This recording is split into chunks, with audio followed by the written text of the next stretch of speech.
السلام علیکم ورحمۃ اللہ وبرکاتہ۔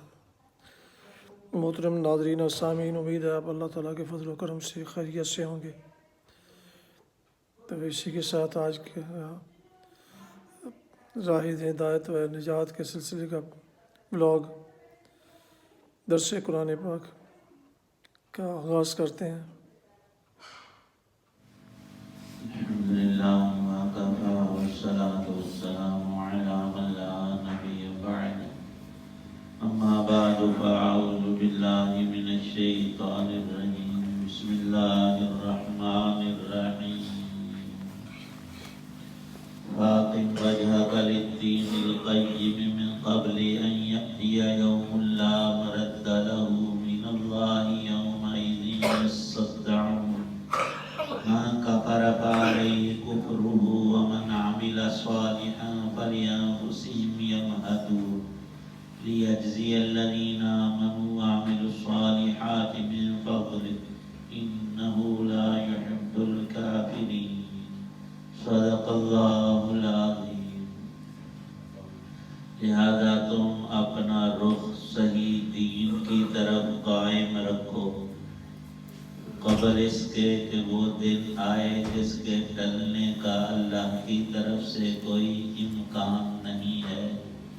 اس دن لوگ الگ الگ ہو جائیں گے، جس نے کفر کیا ہے اس کا کفر اسی پر پڑے گا، جن لوگوں نے نیک عمل کیا ہے وہ اپنے لیے ہی راستہ بنا رہے ہیں۔ نتیجہ یہ ہے کہ اللہ ان لوگوں کو اپنے فضل سے جزا دے گا جو ایمان لائے ہیں اور انہوں نے نیک عمل کیے ہیں۔ یقیناً اللہ کافروں کو پسند نہیں فرماتا۔ 43، 44 اور 45 ہیں۔ یہ کلام معجز اللہ تعالی شانہ کا کلام اور کتاب اللہ ہے۔ ارشاد فرمایا تھا کہ بحر و بر میں انسان کے گناہوں کا اثر پڑتا ہے۔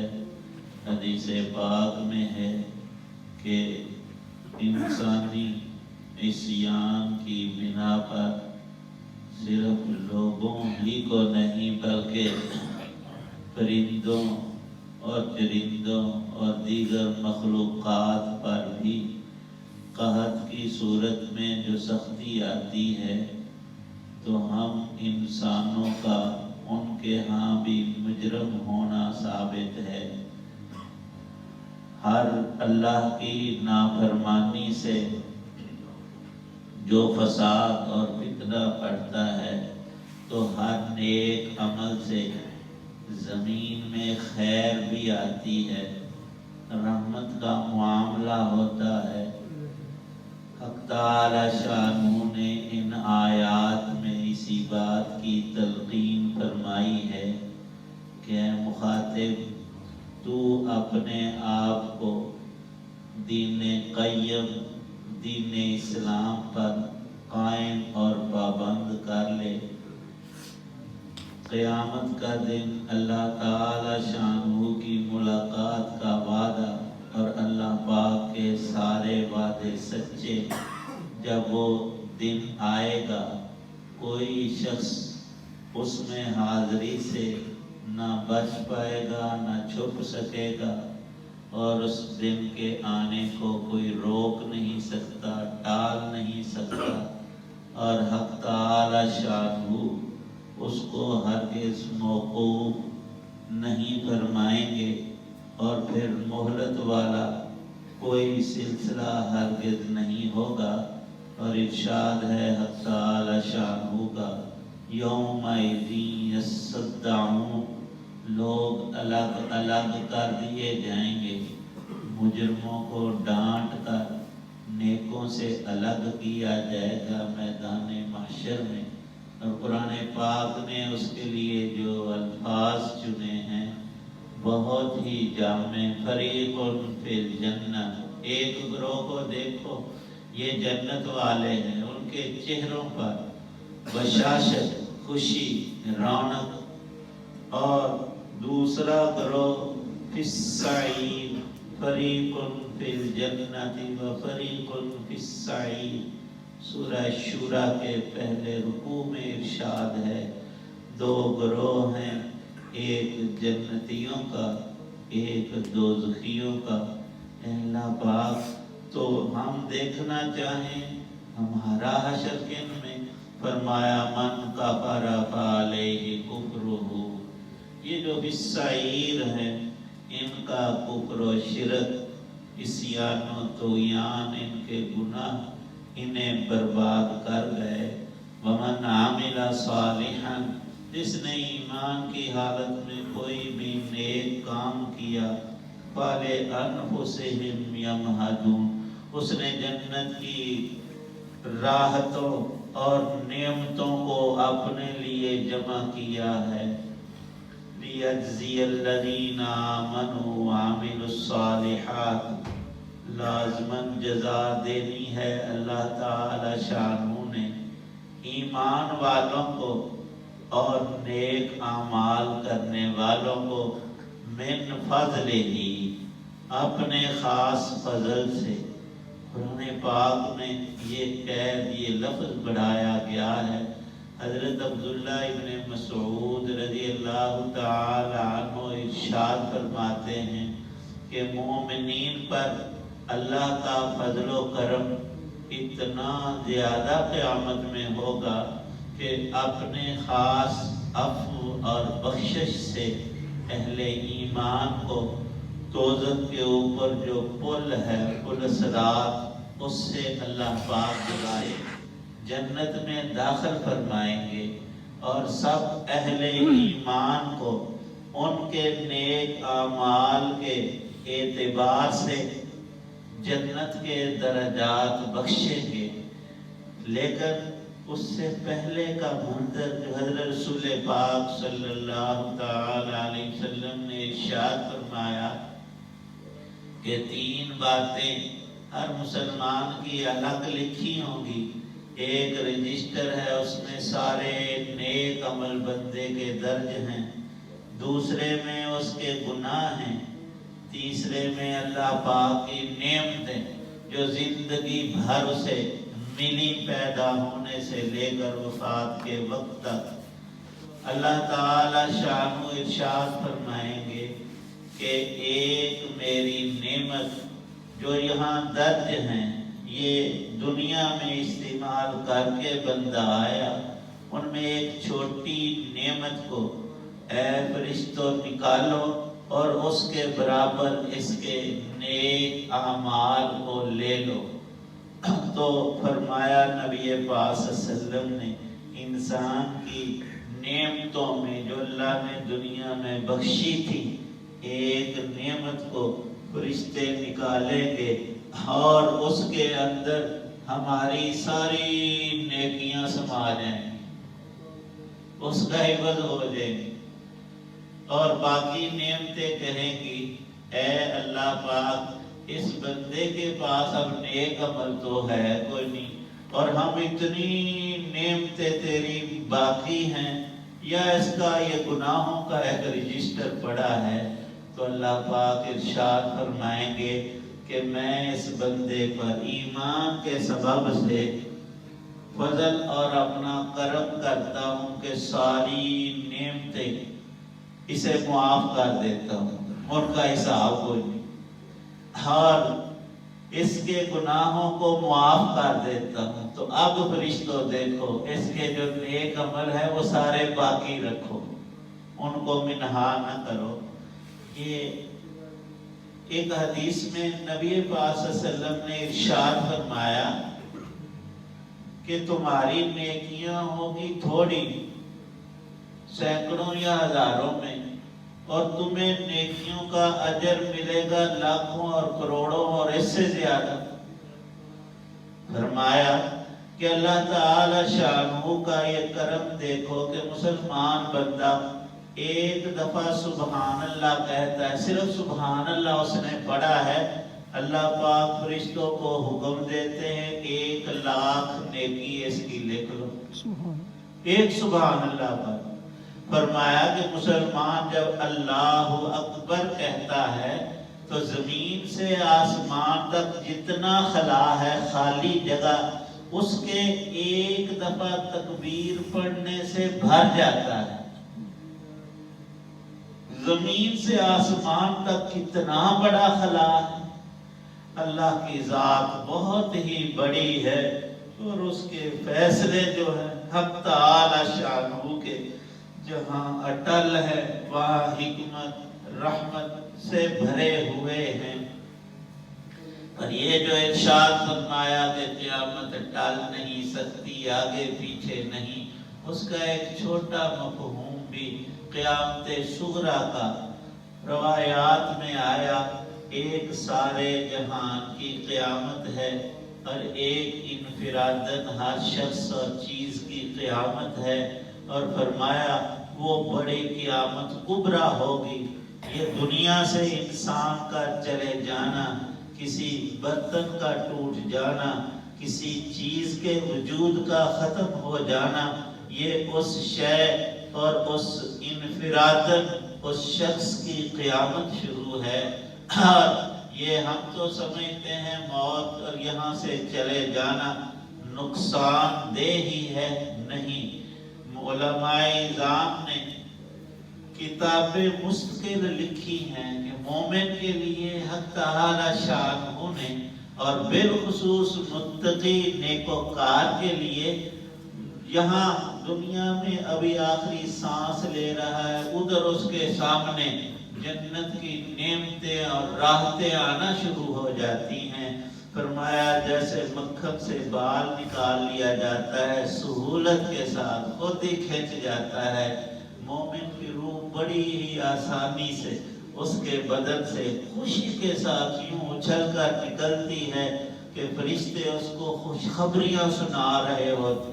تیرا جو دکھ اور قلق ہوتا ہے مرنے والے عزیز قریب کا، وہ ہے جدائی کا صدمہ، وہ انسانی طبیعت میں حق تعالی شانہ نے رکھا۔ نبی پاک صلی اللہ علیہ وسلم کے بیٹے حضرت ابراہیم، بعضوں نے ان کی عمر پاک 15 مہینے لکھی ہے۔ جب ان کا انتقال ہوا نبی پاک صلی اللہ علیہ وسلم تشریف لے گئے، بیٹے کو دیکھا، آپ کی آنکھوں سے آنسو جاری تھے۔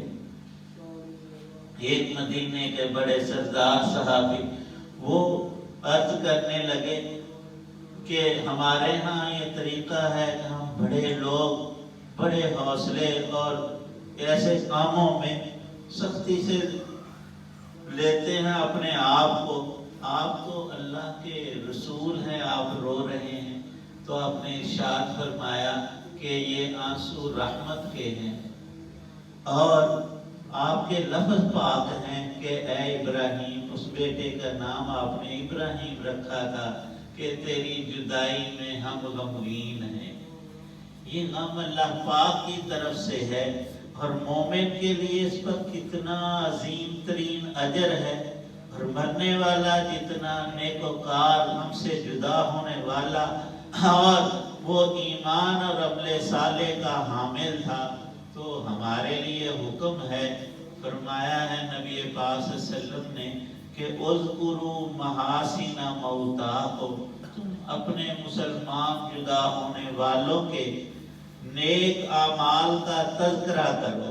ہوا جوان موت بھائی شاہد صاحب، اور پھر ہمارے وہ اس مجلس کی اس محفل بالخصوص اس مسجد میں جو رمضان کی رونقیں ہیں ان کے وہ چاند تھے، بڑی ہی دل لگی اور محبت کے ساتھ دودھ اور سوڈا اور چیزیں کھلانی اور پلانی۔